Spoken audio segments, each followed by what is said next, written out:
हाल ही में मेरे पास बहुत सारे मैसेजेस प्राप्त हुए। मैसेजेस थे मनीष कश्यप को लेकर। मनीष कश्यप जो कि एक यूट्यूबर हैं, बिहार से बिलोंग करते हैं। हाल ही में इनकी गिरफ्तारी हुई है। गिरफ्तारी के संदर्भ में जो भी जानकारियां मार्केट में अवेलेबल हैं उन्हें संकलित करके कि आफ्टर ऑल मनीष कश्यप का मामला है क्या, वो मैं आपसे डिस्कस करने जा रहा हूं। चल क्या रहा है, मतलब ये असल में हो क्या रहा है, किस कारण से जहां तहां देखो ट्विटर पर भी मनीष कश्यप ट्रेंड कर रहे हैं, हमारे कमेंट बॉक्स में भी मनीष कश्यप ट्रेंड कर रहे हैं। तो इस मसले को, क्योंकि सब जानना चाहते हैं कि आफ्टर ऑल मामला क्या है, चलिए इस मामले को आपको बताने का प्रयास करते हैं। जानकारी जानना इसलिए जरूरी है क्योंकि अल्टीमेटली गवर्नेंस इन सब में जुड़ी है। क्योंकि मनीष कश्यप गिरफ्तार हो चुके हैं, जुडिशियल कस्टडी में जा चुके हैं। तो जुडिशियल कस्टडी होती क्या है, हमने एक बार पहले भी आपसे चर्चा की थी। किन मामलों में इन्हें गिरफ्तार किया गया है, तो वो आईपीसी की धाराएं आपको जानना जरूरी होना चाहिए। आपकी अवेयरनेस ना केवल सामाजिक रूप से, बल्कि यदि आप किसी भी प्रकार के मतलब सिक्योरिटी सर्विसेज के एग्जाम्स दे रहे हैं, फॉर एन एग्जाम्पल अगर आप पुलिस के एग्जाम दे रहे हैं, लॉ की तैयारी कर रहे हैं, क्लैट की तैयारी कर रहे हैं, तो आपके वो काम के हो सकते हैं। ठीक है, चलिए फिलहाल हम मुद्दे पर आते हैं। फिलहाल आप यहां पर द हिंदू की एक कटिंग देख रहे हैं। द हिंदू में लिखा है तमिलनाडु माइग्रेंट्स रो। कुछ याद आ रहा है? तमिलनाडु के अंदर जो बिहारी थे उनको लेकर के कुछ मामला हुआ था, जिस पर हमने एक वीडियो भी किया था, हम बताएंगे उसके बारे में भी आपको। Tamil Nadu migrants row, mastermind Manish Kashyap arrested, ये खबर आप यहां पर देख रहे हैं। Manish Kashyap Bihar YouTuber and journalist surrender in Tamil Nadu migrant attack fake news case. ये फेक न्यूज क्या है वो भी मैं आपको बताऊंगा। YouTuber Manish Kashyap sent to judicial custody till March 22 in fake videos case. आपने अभी कभी मतलब मुझे व्यवहारिक रूप से नोटिस किया हो तो मैं बार बार एक क्लेम करते हुए पाया जाता हूं। कई बार आप में से सोचते होंगे पता नहीं सर क्यों इस तरह की बातें बोलते हैं। मैं एक क्लेम करता हुआ पाया जाता हूं कि मैं कोई संवाददाता नहीं हूं, मैं ना इन न्यूज को लिखने वाला हूं, मैं तो जो न्यूज चर्चा में चल रही हैं उन्हें संकलित करके कम समय में आप तक पेश करने का एक ऑरेटर हूं, एक यूट्यूबर हूं। आपने कई बार मुझे यह कहते हुए सुना होगा। मैं अपनी पेड क्लासेस में एक लाइन बोलता हूं, और वो कहां क्या बोलता हूं कि मैं राइटर नहीं हूं, मैंने बुक्स नहीं लिखी, मैंने पूरा कंटेंट कॉपी पेस्ट किया है। यह बात बोलने पर कुछ लोगों को लगता होगा अरे यार ये मास्टर कैसा है, फर्जी टाइप का आदमी है, इसको खुद को कुछ नहीं आता। वास्तविकता है मुझे खुद कुछ नहीं आता। ना तो मैं इतना बड़ा रिसर्चर हूं कि इतने सारे नॉलेजेस को लेकर आपको एक क्लास में देने आ जाऊं, ना मैं इतना बड़ा संवाददाता हूं कि दुनिया भर में माइक लेकर घूमूं और आपको वहां की खबरें लाकर दे दूं। मैं केवल इतना सा काम करता हूं YouTube पर कि देश और दुनिया की जो सुर्खियां बन चुकी हैं उन्हें आप तक अपनी भाषा में आसान संप्रेषण में समझाने का प्रयास करता हूं। इतना सा काम होता है। पढ़ने पढ़ाने में भी यही काम होता है। किताबें जो दुनिया भर में बहुत बड़े बड़े राइटर्स ने या एनसीईआरटी ने लिख दी हैं उनमें से पढ़ के आपको पढ़ाता हूं। ना तो मैं वहां कमिट करता कि ये नॉलेज मेरा है, ना मैं सूचनाओं में क्रेडिट लेता कभी। तभी तो हमारा शायद ही कोई ऐसा सेशन होगा जिसमें हमने कभी किसी अखबार को क्रेडिट ना दिया हो।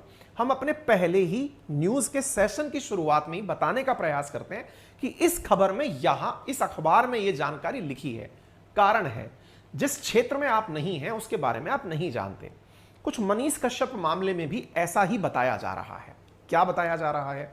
मनीष कश्यप मामले में बताया जा रहा है कि ये यूट्यूबर जो हैं इन्होंने एक फेक न्यूज क्रिएट कर दी। फेक न्यूज से मतलब क्या था?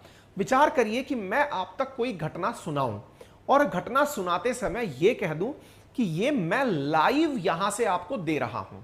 जब ओरिजिनल कंटेंट मेरा होगा तो ओरिजिनल कंटेंट की जिम्मेदारी भी मेरी होगी, और जब जिम्मेदारी मेरी होगी और वो जिम्मेदारी गलत होगी या सही होगी, इससे जवाबदेही मेरे ऊपर तय होगी। तो ये जो प्रक्रिया है मनीष कश्यप के केस में, वो क्या है वो फेक केस, अब मैं आपको उस पर लेकर चलता हूं। देखिए, मनीष कश्यप जो नहीं जानते हैं जान लें, यूट्यूब पर बहुत चर्चित चेहरे हैं। इनके द्वारा एक सच तक करके यूट्यूब चैनल रन किया जाता है। सच तक ही है अगर मैं सही हूं। आप नाम इनका अपने आप में मतलब इनके ब्रांड नेम से ज्यादा बड़ा है, और बहुत युवा इनके जबरदस्त फैन हैं। मतलब बिहार के युवाओं में इनका जबरदस्त क्रेज भी है और पूरा देश इनके बेबाक अंदाज को यूट्यूब पर पसंद करता है। लेकिन फिलहाल ये सुर्खियों में क्यों आए हैं तो मैं आपको बताता हूं। आपको याद होगा आज से 2 हफ्ते पहले एक मामला बड़ा ट्रेंड में था। क्या था कि तमिलनाडु से डरकर भाग रहे हैं हिंदी भाषी लोग। हमने जब ये आपको थंबनेल दिया था तो इसमें एक एक्सक्लेमेटरी मार्क लगाया था। एक्सक्लेमेटरी मार्क का मतलब है क्या ये सही है। एक्सक्लेमेशन का मतलब होता है कि क्वेश्चन है आपके मन में, विस्मय है आपके मन में, क्या ये सही है, जानिए क्या है मामला। इस तरह से हमने एक मामला कवर किया था जिसमें आपको कुछ तस्वीरें दिखाई थी। लेकिन आपने यदि पूरा अगर आज समय निकालें तो आप इस वीडियो को जरूर सुनिएगा, जो मैंने कवर किया था उसे सुनिएगा। उसमें हमने सेशन के दौरान जितनी भी न्यूज कटिंग्स थी या जो भी वीडियोस थे उसमें एक ही बात बार बार दोहरा रहे थे। हम क्या दोहरा रहे थे कि इनकी सत्यता मैं प्रमाणित नहीं करता। अगर आप सुनेंगे दोबारा तो पता चल जाएगा। आप तो 2 वीक पुराना है ना, एक बार सुनिएगा इसे। क्यों नहीं? क्योंकि असल में साथियों वीडियो आजकल बड़े ही तरीके से एडिट होकर के भी आते हैं और यही कारण था कि बिहार और तमिलनाडु सरकार लगातार अपनी पुलिस के माध्यम से यह दुनिया को बता रही थी कि जो बिहारियों के साथ तमिलनाडु में हो रहा है उनमें से फेक न्यूज का अमाउंट ज्यादा है। यानी जो बिहारियों के साथ तमिलनाडु में घटनाएं घटित हो रही हैं वो दुनिया को बरगलाने की घटनाएं ज्यादा हैं, रियलिटी कम है। ये जब बातें निकलकर आने लगी, बहुत सारे राजनीतिक नेताओं के बयानबाजी भी आए। सब राजनेताओं ने यह जिज्ञासा जाहिर की कि यदि ये सच है तो पुलिस को इस पर कार्रवाई करनी चाहिए। तमिलनाडु ने अपनी तरफ से स्पष्टीकरण दिया, बिहार सरकार ने अपनी तरफ से स्पष्टीकरण दिया। मनीष कश्यप इस मामले में इस घटना की रिपोर्टिंग करने के लिए निकल पड़ते हैं और जब वो निकल पड़ते हैं तो उन पर अब जो आरोप लगा है वो ये कि उनके एक सहयोगी ने, अब सहयोगी कौन, जैसे मैं जो आपको ये जानकारी दे रहा हूं तो कैमरा खुद से खड़ा है, कैमरा मैन पकड़कर नहीं खड़ा है। लेकिन जब आप लाइव रिपोर्टिंग में जाते हैं तो आपके साथ में कोई कैमरा पर्सन भी होगा, आपकी टीम भी होगी और आपके साथ कुछ जानने वाले भी होंगे। कहा जा रहा है कि मनीष कश्यप ने बिहारियों के साथ हो रहे अत्याचार को कवर करने के लिए एक फेक वीडियो बनाया और उसमें जिन लोगों का उपयोग किया वो असल में बिहार में ही थे, वो तमिलनाडु थे ही नहीं। बिहार के ही किसी एक क्षेत्र में वो लोग बताए गए थे कि ये इस कमरे में थे और यहीं पर यह वीडियो शूट हुआ है। जैसे फिल्में आपको ये एहसास दिलाती हैं कि वो जंगल में शूट हुई होंगी, जैसे एवेटार करके जो फिल्म आई थी, अवतार जिसे अपन जानते हैं, उनके बारे में क्या करते हैं अपन कि ये स्टूडियो में शूट हुई होती है लेकिन लगता ऐसा है कि इन्हें जंगल में शूट किया गया है। एग्जैक्टली ऐसे ही इस वीडियो के बारे में बताया गया कि देखकर प्रतीत ये हुआ कि ये तमिलनाडु का है, लेकिन जब सच जाना गया तो पता चला कि ये बिहार में ही शूट हुआ है और बिहार में उनके किसी जानने वाले ने इसे शूट किया है। इसके चलते मनीष कश्यप पर, चूंकि उन्होंने उस फेक वीडियो को प्रमोट किया था, इस वजह से उनके ऊपर जाली न्यूज फैलाने का केस दर्ज हुआ। नंबर 1 ये तो था नंबर 1 मामला। नंबर 2 मामला क्या हुआ, तो ये जानकारी जब बाहर निकलकर आई तो बिहार सरकार की इकोनॉमिक ऑफेंस यूनिट जो पुलिस की है उसने इनके घर पर, इनके अकाउंट पर छापे मारे। घर पर जब छापा मारा, घर पर छापा मारा से मतलब क्या है, इनके खिलाफ कुछ केसेस और भी थे जिनके चलते इनके खिलाफ अरेस्ट वारंट जारी किया गया। जब बार बार पुलिस के द्वारा इन्हें बुलाया गया और ये नहीं पहुंचे तो यहां की आर्थिक अपराध शाखा के द्वारा इनके खिलाफ कार्रवाई करते हुए इनके अकाउंट्स को सीज किया गया और इनके घर को कुर्क किया गया। कुर्क करने का अर्थ है कि जो भी इनके द्वारा किए गए गलत कार्य हैं, जो गलत न्यूज फैलाई गई है, उससे हुआ जो नुकसान है उसकी भरपाई इनके घर को और इनके सामान को बेचकर की जाएगी। इससे हुआ क्या, इससे लोगों के मन में 2 प्रकार की भावनाएं आई। पहली भावना कि चूंकि मनीष कश्यप ने उस मसले को उठाया था जिसमें बिहार सरकार की किरकिरी हो रही थी। किरकिरी कैसे हो रही थी, क्योंकि बिहार सरकार से वो लगातार प्रश्न कर रहे थे कि बिहार के लोग बाहर क्यों जाते हैं। हमने भी इस वीडियो में जब आपके सामने एनालिसिस दिया था तब ये कहा था कि ऐसी नौबत क्या है कि बिहार का युवा जो इतना टैलेंटेड है, दुनिया भर में जिसका परचम लहरा रहा है, वो आफ्टर ऑल बाहर जाकर नौकरी कर क्यों रहा है। जिम्मेदारी तय करने के लिए युवाओं को आगे आना चाहिए और सरकार के साथ संवाद करना चाहिए कि हमें बाहर जाने की नौबत ना आए, आप हमारे लिए यही उद्योग धंधे क्यों ना लगवा लें। इसी तरह से मनीष कश्यप ने भी माइग्रेंट्स के मुद्दे पर लोगों में एक अवेयरनेस का कैंपेन अपने माध्यम से चलाया और जो वो प्रक्रिया उन्होंने चलाई उस वजह से सरकार पर दबाव बना। ये इनके फॉलोअर्स भी जानते हैं और ये बात मानते हैं। अब यहां पर प्रतिक्रिया में बिहार सरकार ने मनीष कश्यप पर कार्रवाई की। ये फिलहाल मनीष कश्यप के फॉलोअर्स और उनको जो सही मानते हैं उनका मानना है। उनका मानना है कि मनीष कश्यप ने चूंकि अपनी बात को इतना पुरजोर तरीके से रखने में एक वीडियो यदि फेक भी था, हालांकि फेक की पुष्टि मनीष कश्यप खुद तो नहीं कर रहे हैं, लेकिन जो जांच एजेंसीज हैं उनका मानना है अगर वो वीडियो फेक है, माइग्रेंट का मुद्दा एग्जिस्ट ही नहीं करता था, यदि कोई इस बात को बोलता है तब तो वो सरासर गलत है। चूंकि बिहार के राजनीति में इवन बहुत सी जगह राजनेताओं ने इस मुद्दे को सरकार के खिलाफ उठाया है। जो वर्तमान सत्तारूढ़ पार्टी है, जिसमें लालू प्रसाद जी की पार्टी और नीतीश कुमार जी की पार्टी सत्ता में है, उनसे लोगों ने खूब प्रश्न किए हैं कि यदि माइग्रेंट्स के साथ ऐसा हो रहा है तो क्यों हो रहा है, और नहीं हो रहा है तो ये सारी फेक न्यूज हैं, इन्हें क्लियर करिए। सरकार ने वही किया। बिहार सरकार ने या बिहार पुलिस ने यह बताने का प्रयास किया कि यह खबर फेक थी जो मनीष कश्यप द्वारा वीडियो बनाकर प्रेषित की गई थी। हालांकि बहुत से इंटरव्यूज थे, बहुत से लोगों के वीडियोस थे, लेकिन एक वीडियो के आधार पर मनीष कश्यप को फिलहाल के लिए अरेस्ट वारंट जारी करके उनके सामान को कुर्क करने की कार्रवाई कर दी गई। जिससे हुआ क्या? जिससे हुआ ये कि एक प्रकार से मैसेज मनीष कश्यप के विरोध में चला गया कि भाई मनीष कश्यप जो है वो इस प्रकार से काम कर रहे हैं। एक और चीज यहां पर निकल कर आती है और वो क्या है, ये जब पुलिस इनकी गिरफ्तारी के प्रयास में थी तो पुलिस इनकी गिरफ्तारी के प्रयास में थी, निरंतर प्रयास हो रहे थे और निरंतर प्रयासों में ये पुलिस की गिरफ्त में नहीं आ रहे थे। ऐसी स्थिति में किसी एक व्यक्ति ने इनके नाम से एक फैन पेज बनाकर यह दर्शाने का प्रयास किया कि मेरी गिरफ्तारी हो चुकी है। मैं आपको एक तस्वीर दिखाऊंगा जिसके बाद भी इशू बना है, वो ये रहा। मनीष कश्यप नाम से एक ट्विटर हैंडल है जो कि फिलहाल ट्विटर ने ही बैन कर दिया है। फेक चैनल जो है वो डिक्लेयर किया गया इसे, जिसमें खबर प्रकाशित होती है, मतलब ट्विटर पर पोस्ट की जाती है। मनीष कश्यप अपने हाथ में हथकड़ी लगाए हुए दिखाई देते हैं और यहां पर पोस्ट करने वाला कहता है कि बिहार वासियों के लिए मैं जेल जा रहा हूं। तो ये जो इनकी तस्वीर आती है, इस तस्वीर से फिर से एक प्रश्न खड़ा होता है, क्या कि मनीष कश्यप को गिरफ्तार कर लिया गया है। इससे उनके चाहने वालों में एक आक्रोश का भाव पैदा होता है।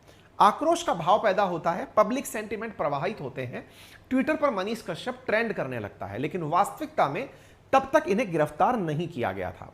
तो पुलिस ने इस पेज के माध्यम से फेक न्यूज फैलाने के लिए, यानी पहला फेक न्यूज वीडियो वाला था जो कि खुद मनीष कश्यप ने नहीं बनाया था, उनके सहयोगी ने बनाया था, ऐसा मनीष कश्यप और उनके जानने वाले बोल रहे हैं। वहीं दूसरा, जिस पेज से यह जानकारी दी गई कि वो गिरफ्तार हो चुके हैं, यह पेज भी मनीष कश्यप का नहीं था, यह भी किसी इनके जानने वाले या चाहने वाले का था। जैसे आज अगर मैं YouTube पर हूं तो मेरे नाम से कम 1000 YouTube चैनल चल रहे हैं या फिर सोशल मीडिया अकाउंट्स चल रहे हैं। टेलीग्राम पर ना जाने कितनों ने अंकित अवस्थी नाम से टेलीग्राम चैनल बना रखे हैं। ट्विटर पर अभी कल मैंने एक कम्युनिटी पोस्ट किया था जिसमें मैंने ये बताया था कि हमारे नाम से कुछ लोगों से पैसे मांग रहे हैं कि साहब मुझे पैसों की जरूरत है, इतने पैसे दे दीजिए। तो जो भी सोशल मीडिया पर चहेते लोग हैं उनके नाम से कुछ फेक न्यूज वाले चैनल्स भी बन जाते हैं, लोग उनके हिसाब से अपना नाम रखकर चैनल चला लेते हैं। मनीष कश्यप की ये जो तस्वीर है असल में ये 2019 की है। 2019 के एक मामले में इनको गिरफ्तार 2019 में किया गया था। उस तस्वीर को इनके चाहने वाले ने पेस्ट करके न्यूज बटोरने के हिसाब से यह दिखा दिया कि ये गिरफ्तार हो गए हैं। फिर क्या परिणाम निकला? परिणाम यह निकला कि पुलिस ने इस मामले में भी इन्हीं के खिलाफ केस दर्ज कर लिया है। कुल मिलाकर के यहां पर अब राजनीति गरमा रही है। राजनीति क्यों गरमा रही है? अब इनके खिलाफ पुलिस जिस तत्परता से कार्रवाई कर रही है, एक और इंटरेस्टिंग वाकया यहां क्या हो रहा है, इनकी कार्रवाइयों पर जो मीडिया रिपोर्टिंग है या इन पर जो कार्रवाइयां हो रही हैं उन पर जो मीडिया रिपोर्टिंग है, उसे देखकर भी ऐसा लगता है कि मीडिया भी मनीष कश्यप के मामले में मतलब थोड़ी सी डायलेमा में ही है कि वो इनके पक्ष में इनका पक्ष रख रही है कि पुलिस का पक्ष रख रही है। क्यों? क्योंकि असल में इन्होंने अपना जो पत्रकारिता का काम शुरू किया, लोगों के मौके पर जाकर चीजों को सीधा ग्राउंड से रिपोर्ट करने का जो इन्होंने प्रयास किया, उससे बहुत सारे पत्रकारों में भी बेचैनी थी। पत्रकारों ने यहां तक सरकार से डिमांड की है कि ऐसे यूट्यूबर्स जो कि बिना किसी पत्रकारिता के कोर्स किए पत्रकारिता कर रहे हैं या जहां तहां अपना चैनल लेकर बैठ जा रहे हैं, आजकल हर दूसरा यूट्यूबर या फिर कोई यूट्यूब पर ही, जैसे अभी फिलहाल रवीश कुमार जी खुद पत्रकार होने के नाते यूट्यूब पर आ गए, अजीत अंजुम जी जो हैं वो यूट्यूब पर आ गए, और भी बहुत सारे पत्रकार जो पत्रकारी पेशे से थे वो भी यूट्यूब पर हैं, और बहुत सारे यूट्यूबर खुद पत्रकार बनकर इस समय इस पेशे में हैं। तो कुछ पत्रकार तो ये तक डिमांड कर रहे हैं कि यूट्यूबर्स को इस तरह की वीडियोस बनाने की इजाजत ही ना दी जाए। कौन सी? जो न्यूज कलेक्ट करने की या पत्रकारिता दर्शाने की। पत्रकारिता का काम निश्चित लोगों तक ही सीमित रहना चाहिए। इस वजह से जो मनीष कश्यप की गिरफ्तारी है, इसको भी पत्रकार मतलब इस तरह से नहीं दिखा रहे कि पत्रकार गिरफ्तार हुआ है, यूट्यूबर गिरफ्तार हुआ है। जबकि मनीष कश्यप जबकि अपने आप को सन ऑफ बिहार बताते हैं और अपनी सच्ची पत्रकारिता कि वो ग्राउंड पर मुद्दे उठाकर लोगों के सामने रख रहे हैं, उनके प्रति आप अगर यदि यूट्यूब पर थोड़ा सर्च करेंगे तो उनकी जो फैन फॉलोइंग है बिहार में ही नहीं, जहां भी वो जाते हैं वो काफी अच्छी है। मतलब लोग उनको दिल से पसंद करते हैं, उनके काम को पसंद करते हैं। लेकिन आज जिन दो कामों के ऊपर उन पर कार्रवाई हुई है, उससे यहां पर एक राजनीतिक प्रतिद्वंदिता भी निकल कर आती दिखाई देती है। वो क्यों है? क्योंकि असल में ये पहले भी चुनाव लड़ चुके हैं। चुनाव लड़ चुके हैं तो अभी फिर से ये चुनाव लड़ने वाले हैं, ऐसे कयास लगाए जा रहे हैं। ऐसा कयास क्यों? क्योंकि असल में इनके जितने भी वीडियोस हैं, इसको विपक्ष, वहां की जो सरकार या फिर वो कहिए वो लोग जो इनके खिलाफ हैं, वो इन्हें एजेंडावादी बताते हैं। ये किसी पर्टिकुलर एजेंडा के तहत ऐसा करते हैं। जैसे वर्ष 2019 में जब ये गिरफ्तार हुए थे, तब इनके साथ जो कारण जुड़ा था वो ये कि बिहार में ही कोई कश्मीरी जो लोग थे वो दुकान चला रहे थे। तो पुलवामा हमले के बाद में इन्होंने उन कश्मीरियों की दुकान बंद करवाने का काम किया था कि तुम लोग यहां पर ऐसा कैसे कर सकते हो। उस मामले में इन्हें उस समय गिरफ्तार किया गया था। इनके जो समर्थन में लोग आए हैं, उनके भी अगर आप ट्वीट देखें तो वो एक मतलब पार्टी और पार्टी के साथ साथ अगर आप इसे बीजेपी इंक्लाइंड देखें, भगवा के साथ में इनका कनेक्शन देखें, तो ऐसा फील होता है कि भगवा समर्थक हैं मनीष कश्यप। भगवा अर्थात बीजेपी, और बीजेपी जो कि इस समय बिहार में अपोजिशन में है।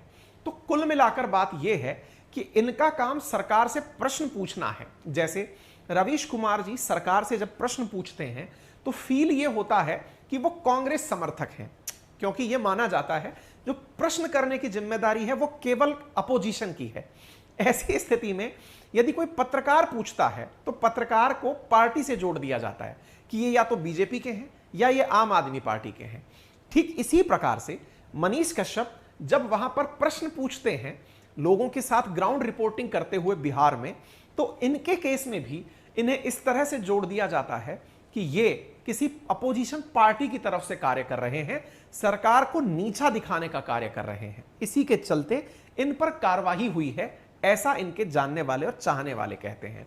यहां पर जो आप खबर देख रहे हैं, जैसे डॉक्टर प्राची साध्वी हैं, उन्होंने कहा एवरी सनातनी retweet and support A nationalist nation with Manish Kashyap. यहां पर आप बहुत सारे लोगों को देख सकते हैं जो कि अपने ट्वीट, ये योगी देवनाथ हैं, एवरी सनातनी retweet and support A nationalist. इस प्रकार से इनके समर्थन में बहुत सारे रीट्वीट्स हो रहे हैं, ट्विटर पर ट्रेंड कर रहा है। मनीष कश्यप लगातार कई दिन से ट्विटर पर ट्रेंड तो कर ही रहे हैं, यूट्यूब पर भी इस समय सुर्खी बने हुए हैं। ठीक है, तो आप लोगों को घटनाक्रम समझ में आ गया होगा। कहां से शुरू हुआ था? इस मसले से शुरू हुआ था। इस मसले में इनकी एक रिपोर्टिंग जिसमें यह कहा गया कि इन्होंने एक वीडियो फेक बनाकर शो किया है, वो वीडियो सबसे बड़ा बवाल का कारण इनके लिए बना। हालांकि मनीष कश्यप अब तक भी यही बोलते पाए गए हैं कि वो वीडियो मैं कहां हूं, उस वीडियो में मेरे किसी सहयोगी ने बनाया है। वही वाली बात, अगर मैं कोई यहां पर कंटेंट आपको दिखा दूं, उस कंटेंट में किसी प्रकार की टीम का काम हो, तो जिम्मेदारी तो नैतिक रूप से मेरी आती है, लेकिन कार्रवाई भी तुरंत मेरे ऊपर हो जाएगी। यही मनीष कश्यप का सवाल है। ठीक इसी प्रकार से ये जो न्यूज थी, इस न्यूज के खिलाफ, क्योंकि असल में इससे बिहार और तमिलनाडु, इन दोनों के बीच में काफी ज्यादा लोगों में एक नफरत का भाव पैदा हो गया था माइग्रेंट्स को लेकर के कि ये कैसा कर सकता है, तमिलनाडु ऐसा क्यों कर रहा है। इस मसले में प्रश्न खड़े सरकार पर भी हुए थे। ये बार बार मनीष कश्यप जो आरजेडी है उनके नेता तेजस्वी यादव से सवाल पूछ रहे हैं कि आप ही के सरकार में, एक वीडियो है इनका वो भी काफी वायरल हो रहा है, ये तो है इनकी गिरफ्तारी के समय, जिस समय मनीष कश्यप गिरफ्तार होने के बाद थोड़े दुखी दिखाई पड़ रहे हैं पुलिस के साथ जाते हुए। ये इनके साथ वाले सपोर्टर्स इन्हें दिलासा दिला रहे हैं कि आप परेशान ना हो। ठीक इसी प्रकार से सन ऑफ बिहार के नाम से जो मनीष कश्यप हैं, इनकी कुछ जानकारियां नेट पर जो प्राप्त हुई उनसे पता चला कि इनका नाम त्रिपुरारी कुमार तिवारी है और ये 2020 में बिहार के चनपटिया विधानसभा क्षेत्र से भी चुनाव निर्दलीय रूप से लड़ चुके हैं। ठीक है, अच्छा, इसके अलावा एक वीडियो, अगर गिरफ्तार हुआ मैं तेजस्वी यादव जी, चैलेंज, आप जितना मेरा कुंडली खंगा लेंगे उससे 100 गुना ज्यादा कुंडली मैं आपका खंगा लूंगा। अब इस प्रकार से ये ना एक प्रकार का इनका जो बयानबाजी है कि यदि मैं गिरफ्तार हुआ तो आप जितना मेरा कुंडली खंगालेंगे, मतलब कुंडली से अर्थ क्या है कि इसने कब कब क्या किया, कैसे किया, जानकारी जुटाओ, पुलिस पूरी लगा दो। एग्जैक्टली ऐसे ही अब ये कह रहे हैं कि यदि मैं गिरफ्तार हुआ तो आपकी भी पूरी कुंडली खंगालूंगा। इसका मतलब क्या हुआ कि आप तेजस्वी यादव को चैलेंज कर रहे हैं। और इन्होंने उदाहरण देते हुए किसी एक डॉक्टर का केस बताया कि एक व्यक्ति हॉस्पिटल गया और वहां जाकर के उस व्यक्ति ने ऑपरेशन किसी और चीज का कराना था और उसका ऑपरेशन किसी और चीज का कर दिया। तो जब आप खुद स्वास्थ्य मंत्री हैं तो क्या आप इस बात की जिम्मेदारी लेंगे कि आपके ही डॉक्टर ने, जो सरकारी है, उसने गलत काम किया तो आपके भी साथ वैसा ही होना चाहिए जो मेरे साथ हो रहा है। इनका कहना है कि यदि मेरी टीम ने कुछ गलत किया तो आप मुझे गिरफ्तार कर रहे हैं। ठीक है, अगर ऐसा है तो आपके डॉक्टर ने किसी एक और ऑपरेशन था, उसकी आपने नसबंदी करके उसको भेज दिया, डॉक्टर के खिलाफ कार्रवाई के नाम पर क्या अपने खिलाफ आप कार्रवाई करेंगे? तो ये जो प्रश्न है, ये प्रश्न इस तरह से पूछ करके लोगों को गजब तरीके से मोबिलाइज करने में कामयाब हो रहे हैं। देखिए, इस मसले पर अगर आप ये जानना चाहें कौन सही कौन गलत, ये फैसला आप अगर कोर्ट पर छोड़ दें तो बेहतर है। लेकिन चूंकि सोशल मीडिया का जमाना है, सोशल मीडिया पर तुरंत खबरें बाहर आती हैं, तुरंत खबरों का प्रसार होता है। ऐसी स्थिति में आपसे केवल इतना सा गुजारिश है, संयम बरतें। कारण किस कारण से संयम बरतें? देखिए, जब लॉ एंड ऑर्डर की बात लागू होती है ना, उस समय फेक न्यूज से जरूर बचें। संभव है कि आपके इस भावना को कोई गलत प्रकार से प्रयोग में ले ले। ना तो मनीष कश्यप को पता होगा क्योंकि वो तो जुडिशियल कस्टडी में चले गए। By the way, judicial custody क्या होती है? देखिए, इन पर जिन धाराओं के तहत मामला दर्ज किया गया है वो 153A, 505, 153B और 120B के तहत। 153A promoting enmity between different group on ground of religion, race, place of birth, resident, जो कि इन्होंने एक तरह से बिहार और तमिलनाडु के बीच किया, ऐसा पुलिस का मानना है। Section 505 statement conducting public mischief, इनकी वजह से, क्योंकि दूसरा इन्होंने क्या किया, जैसा इनके ऊपर आरोप है कि इन्होंने ऐसी घटना कर दी कि बिहार के लोगों को लगा कि ये गिरफ्तार हो गए हैं, जबकि वो इनके किसी जानने वाले ने, जो इनको चाहने वाला था। जैसे मेरे बारे में कोई पोस्ट कल डाल दिया था, जो मैंने कम्युनिटी पोस्ट पे डाला है कि मुझे 15,000 रुपए की जरूरत है। आप लोगों का पहले ही इतना प्यार मिल रहा है कि 15,000 क्या, वो तो मेरे को सुपर थैंक्स में लोग भेज दे रहे हैं, लेकिन कोई मेरे नाम से पैसा मांग रहा है, कल को पुलिस मुझे धरने आ जाए कि आप कितने पैसे मांगे। एग्जैक्टली कुछ ऐसा इनके साथ हुआ है। अगेन वो ये कह रहे हैं कि ये पेज मेरा नहीं है, लेकिन इन्होंने लोगों के साथ गलत न्यूज फैलाई, ऐसा आरोप इनके ऊपर तय हुआ है। तीसरा 153B इंप्यूटेशन, असर्शन, प्रीजुडिस और नेशनल इंटीग्रेशन, और section 120B punishment of criminal conspiracy, आपराधिक कृत्य करने का कार्य किया है। हालांकि इन सभी केसों के अंदर मतलब जो भी प्रावधान है वो प्रावधान के अधीन जाकर के चीजें जाएंगी, लेकिन ये चीजें अब शांत होने वाली प्रतीत नहीं हो रही हैं। मतलब अल्टीमेटली बिहार अब चुनावी राज्य है, चुनावी साल है, तो अब एक तरीके से ये चीजें और ज्यादा आगे बढ़ेंगी। और इन सब के अंदर मेरी आपसे गुजारिश इतनी रहेगी कि चूंकि मनीष कश्यप जुडिशियल कस्टडी में है, और जुडिशियल कस्टडी में जब कोई व्यक्ति होता है तो उसके पास सूचना का कोई सोर्स नहीं है, वो इस समय जेल में है। तो ऐसी स्थिति में गुजारिश आप सबसे ये है कि कोई भी ना फेक न्यूज पर आप रिएक्ट ना करें, कोई भी ऐसा मिसकंडक्ट क्रिएट ना कर दें जो आपके लिए नुकसानदायक हो। अर्थात जब भी कोई व्यक्ति, जैसे अभी आप सोचिए कि इनके ऊपर किस आधार पर केस कब दर्ज किया गया है कि आपके किसी चाहने वाले ने यह बता दिया कि आप गिरफ्तार हो गए, जबकि आप गिरफ्तार नहीं हुए थे। दूसरा, आप गिरफ्तार होने से बचते फिर रहे थे। कुर्की का जब आदेश आया, आपका घर का जब सामान जब्त होने लगा, तब जाकर आप आए। देखिए, सीधी सी बात इतनी है कि अगर कोई भी ऐसा कंडक्ट होता है, क्या कंडक्ट, कि कोई भी इनके नाम से फिर एक फर्जी न्यूज़ फैला दे, कुछ भी जिससे कि भावनाएं भड़क उठें, इनके चाहने वाले अचानक कुछ विद्रोह कर दें, आप उन चीज़ों से फिलहाल बचना। क्यों बचना? गुजारिश इसलिए है क्योंकि जब भी कुछ ऐसी चीज़ें होती हैं तो जो सामाजिक उपद्रवी तत्व हैं वो आपको भड़काने का काम करेंगे, आपके बीच में अस्थिरता लाने का कार्य करेंगे, समाज को तोड़ने का कार्य करेंगे, इस तरह का भाव उठाएंगे कि इसका फायदा कैसे उठाया जाए। आपका जो भी प्यार है मनीष कश्यप के प्रति उसको किसी दूसरी दिशा में कैसे बदला जाए, या आपकी जो नफरत है मनीष कश्यप के प्रति उसे दूसरी दिशा में कैसे बदला जाए। आपसे गुजारिश ये रहेगी, एक तरफ से पुलिस के जो ओरिजिनल ट्विटर हैंडल से खबरें आ रही हैं आप उन्हें देखें, और जब खुद मनीष कश्यप जमानत पर बाहर आ जाएंगे तब आप उनकी बातें सुन लें।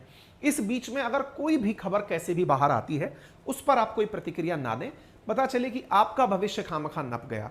क्यों नप गया? क्योंकि किसी भी उपद्रव में पुलिस ने आपको गिरफ्तार किया, कुछ धाराएं लग गई, आप अंदर चले गए, जीवन पर्यंत फिर आप सरकारी नौकरियों के लिए भी लायक नहीं बचेंगे, है ना। तो थोड़ा भावनाओं पर कंट्रोल करें और कंट्रोल करके चीज़ों को केवल ध्यान से देखें आप, है ना। ये मेरे हिसाब से आपके लिए ठीक रहेगा। जो तस्वीर है वो असल में 2019 के मामले की है जो आपके सामने बाहर आ रही है, ठीक है। अपनी पाठशाला जो कि हमारा RNA बाय अंकित अवस्थी चैनल हुआ करता था, अब उसका नाम हो चुका है अपनी पाठशाला। तो फिलहाल आपका स्वागत भी अपनी पाठशाला पर ही चल रहा है। आप सबसे गुजारिश है कि अपने सभी साथियों को ज़्यादा से ज़्यादा इस सेशन के अंदर पार्टिसिपेट करवाएं, ठीक है। अपना एप्लीकेशन भी प्ले स्टोर पर अब अपनी पाठशाला के नाम से आ चुका है। आप उसमें भी अपने कोर्सेज अगर लेना चाहते हैं तो ज़रूर लें। मेरा कोर्स पेड क्लोज के अंदर उपलब्ध है। 1999 रुपीज़ में आपको स्टेट PCS, SSC, रेलवे और डिफेंस की क्लासेस मिल रही हैं। अपनी पाठशाला पर हमारी अपनी नए बैचेज अप्रैल के प्रथम सप्ताह से शुरू हो रहे हैं। यदि आप चाहते हैं उन नए बैचेज में एनरोल होना तो अपने आप को अभी एनरोल कर लें। हिस्ट्री, ज्योग्राफी, पॉलिटी, इकोनॉमी नए बैच में एनरोल करने के लिए भी आप अभी से अपनी सीट रिजर्व करा सकते हैं। पूरी वैलिडिटी 1 साल की है। नए कोर्सेज का अनाउंसमेंट भी उसी क्रम में हो जाएगा। हमारा टेलीग्राम चैनल अंकित अवस्थी सर के नाम से वेरीफाइड है और एक GK बाय अंकित अवस्थी सर के नाम से भी है, ठीक है। उम्मीद है कि आप इस चीज़ को कर लेंगे। बाकी हमारे कॉल सेंटर पर लिस्ट लगातार बड़ी होती जा रही है। हमने आपसे कहा था कि हम आपकी सुविधा सहयोग के लिए कॉल सेंटर रखेंगे। अब आपके सामने इतने सारे नंबर हैं जिन पर आप सुबह 8 से शाम 8 बजे तक कॉल करके किसी भी प्रकार की क्वेरी के लिए कॉल कर सकते हैं, ठीक है। मेरे हिसाब से पर्याप्त है। पूरा कॉल सेंटर ही हमने आपके लिए बिठा दिया है।